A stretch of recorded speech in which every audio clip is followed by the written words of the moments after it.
For 64 years, the sailors of the PT-73 made America laugh, but today only one of them is still alive.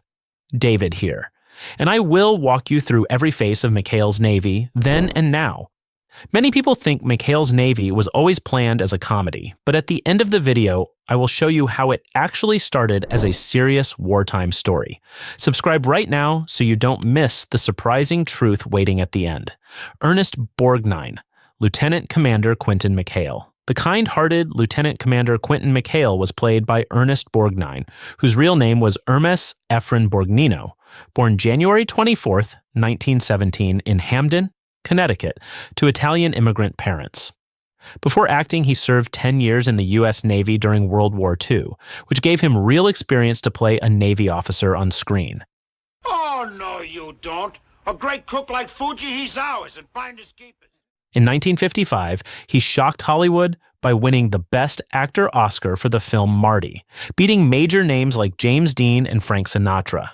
For years, he refused television work, calling himself a movie star, but the role of McHale finally pulled him in from 1962 to 1966, where he became a father figure to the whole cast. After the show, he acted in over 200 films, including The Wild Bunch and The Poseidon Adventure, and a new generation of children later loved him as the voice of Mermaid Man on SpongeBob SquarePants. He was married 5 times, including just 32 days to Ethel Merman, before finding true love with his final wife Tova for 39 years. He passed away on July 8, 2012, at age 95 from kidney failure, leaving behind a Lifetime Achievement Award and a legacy of warmth. Even on his last day, he was still answering fan letters from people who had loved him for nearly 60 years. Tim Conway, Ensign Charles Parker. The funny man behind clumsy Ensign Charles Parker was Thomas Daniel Conway, born December 15, 1933, in the small town of Willoughby, Ohio. He changed his first name to Tim because another actor was already called Tom Conway.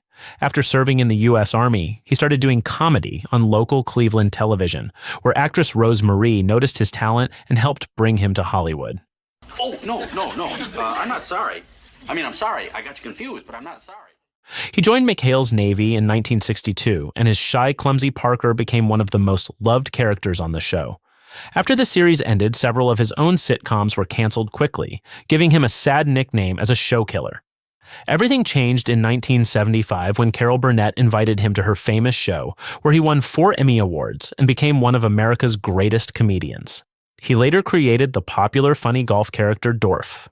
In real life, he was married to Charlene Fusco and had 6 children, including his son Tim Conway Jr., a well-known radio host.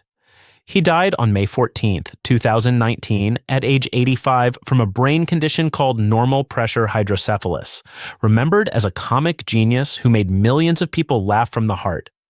His final wish was simply that people would keep laughing, because laughter, he said, was the best gift one human could give another. Joe Flynn, Captain Wallace B. Binghamton. The actor behind the angry, loud Captain Binghamton was Joseph Anthony Flynn, born November 8, 1924, in Youngstown, Ohio. He served in the U.S. Army during World War II and later worked many small jobs in television. He called himself a jinx because shows kept getting canceled after he joined them. And he was once fired from the Joey Bishop Show after only 8 episodes. When he auditioned for McHale's Navy at 36 years old, makeup artists grayed his hair to make him look like a grumpy older officer, and his Captain Binghamton, nicknamed Old Leadbottom, became the show's most quoted character. He spent 4 years getting dunked into water for jokes, and he often complained about long, cold, wet hours on set. No. It seems the Admiral only judges by results. After the show, Disney gave him steady work in films like The Computer Wore Tennis Shoes. He was married to Sue Henning and had 3 children. On July 19, 1974, while wearing a leg cast from a tennis injury, he was found drowned in his own swimming pool at just 49 years old, the youngest of the main cast to pass away. Which Binghamton scene made you laugh the most? Share it in the comments below. Carl Ballantine, Lester Gruber. The smooth-talking con man Lester Gruber was played by Carl Ballantine, whose real birth name was Meyer Kessler, born September 27, 1917, in Chicago, Illinois. Long before McHale's Navy, he became famous on stage as the amazing Mr. Ballantine, a comedy magician whose funny failed tricks made him a star in nightclubs and theaters, with more than 20 appearances on The Ed Sullivan Show. Producers cast him on McHale's Navy in 1962 because his sharp comic timing was perfect for Gruber, the crew member who always had a money-making plan that always went wrong. Look, I picked up the wrong can. It looked like a picture about dames. It fooled me.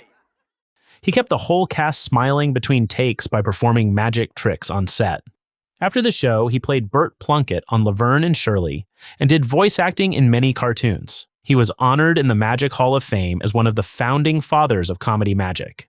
He had a long marriage, and his daughter Saratoga Ballantine also became an actress. Carl Ballantine died on November 3, 2009 at age 92 in Hollywood, remembered by modern comedy magicians, including Penn and Teller, as a true inspiration who proved laughter and magic could live together forever. Even in his final years, he still loved pulling small magic tricks from his pocket whenever a young fan walked up to him. Bob Hastings, Lieutenant Elroy Carpenter. The sweet, eager Lieutenant Elroy Carpenter was played by Robert Hastings, born April 18, 1925 in Brooklyn, New York, into a working-class family. Even as a young boy, he was already a star on national radio, performing on a children's show called Coast to Coast on a Bus, and during World War II, he served in the U.S. Army Air Corps as a flight instructor. After the war, he returned to acting and was cast on McHale's Navy as Captain Binghamton's loyal yes man, the kind of soft helper who made every Binghamton scene even funnier. After the show ended in 1966, he never stopped working. He played Tommy Kelsey on All in the Family and Archie Bunker's Place, and a whole new generation grew up loving his voice as Commissioner Gordon on Batman, the animated series.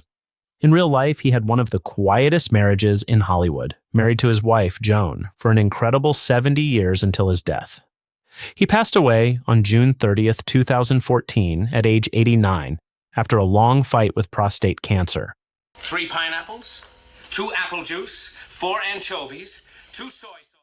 Leaving behind decades of joyful performances and one of the warmest reputations in the world of television. Friends often said that off-camera he was even kinder than the gentle characters he played for over 60 years. Gavin MacLeod, Happy Haines. The cheerful crew member Happy Haines was played by Gavin MacLeod, whose real birth name was Alan George C., born February 28, 1931, in Mount Kisco, New York. He started out being given only villain roles because of his bald head and sharp features, but director Blake Edwards saw his comedy talent in the 1959 film Operation Petticoat and helped him change direction. Nah, that romantic jazz ain't for me. I'm not the type. What do you mean you're not the type? He joined McHale's Navy in 1962, and after leaving the show, he went on to one of the most amazing careers in television, playing Murray Slaughter on The Mary Tyler Moore Show for 7 years, and then Captain Steubing on The Love Boat for 9 more. Back-to-back, legendary roles few actors ever achieve. Behind the smile, he fought severe alcohol problems for years and almost lost his first marriage to Patty. But he became a born-again Christian, got sober, and remarried the same woman he had divorced, a true comeback. He died on May 29, 2021, at age 90, in Palm Desert, California, remembered as one of the kindest leading men in American television. Which role do you remember him most for? Happy Haines, Murray Slaughter, or Captain Steubing? Drop your answer in the comment. The faces behind the classic show. The PT-73 had more sailors than just the most famous 6. Billy Sands, born January 6, 1911, played the trusted mechanic Harrison Tinker Bell and had already worked with the same producer on The Phil Silvers Show. He died on August 27, 1984, at age 73. Gary Vinson, born October 22, 1936, played handsome quartermaster George Christie Christopher, and his clean-cut looks made him the boat's quiet leading man before his career slowly faded. He passed away in 1984 at just 47 years old. Edson Stroll, a former Marine born January 6, 1929, played the strong, good-looking Virgil Edwards and surprised everyone by leaving Hollywood to work in real estate, where he found peace, far away from cameras. He died on July 18, 2011, at age 82. And Yoshio Yoda, born March 31, 1934, in Tokyo, Japan, played the lovable Japanese sailor Fuji on every single one of the 138 episodes, then quietly left acting and became an assistant vice president at Toyota Hawaii before passing away on January 13th, 2023 at age 88. Oh no, I'm too lucky to be unhappy. Lucky? Each man brought something different to the PT-73 crew, and without them, the show would never have felt complete. Their faces may not have been on every poster, but their hearts were stitched into every laugh the show ever gave us. Even today, fans say these quiet sailors were the true soul that kept the PT-73 family feeling so real. After 64 years, the truth. After 64 years since McHale's Navy first aired in 1962, only one main sailor of the PT-73 is still alive in 2026, and his name is Bobby Wright. Born John Robert Wright on March 30th, 1942, in Charleston, West Virginia. What most fans never knew is that he was the only son of country music legends Johnny Wright and Kitty Wells. Kitty being called the Queen of Country Music, so he grew up surrounded by Grand Ole Opry stars. He traveled to California for a TV drama that never happened, but his audition was so strong that producers cast him as the young radio operator Willie Moss on McHale's Navy from 1962 to 1966. No, really. Come on, this is good stuff, Mr. Parker. It's been aging all afternoon. No, really. After the show, he disliked Hollywood and moved back to Nashville, where he recorded 21 country singles on the Hot Country charts, including his biggest hit, Here I Go Again, in 1971. Now 84 years old, he lives a quiet life far away from cameras, the last living voice of the PT-73 crew.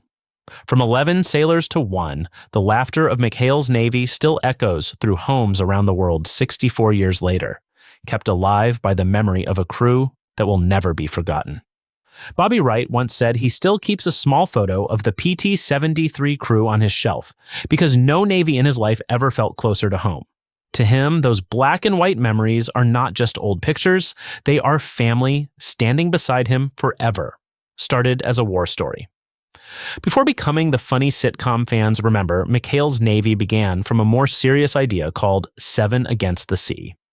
After the concept changed into a comedy, Ernest Borgnine's strong screen presence helped turn Lieutenant Commander McHale into a lovable leader instead of just a military officer.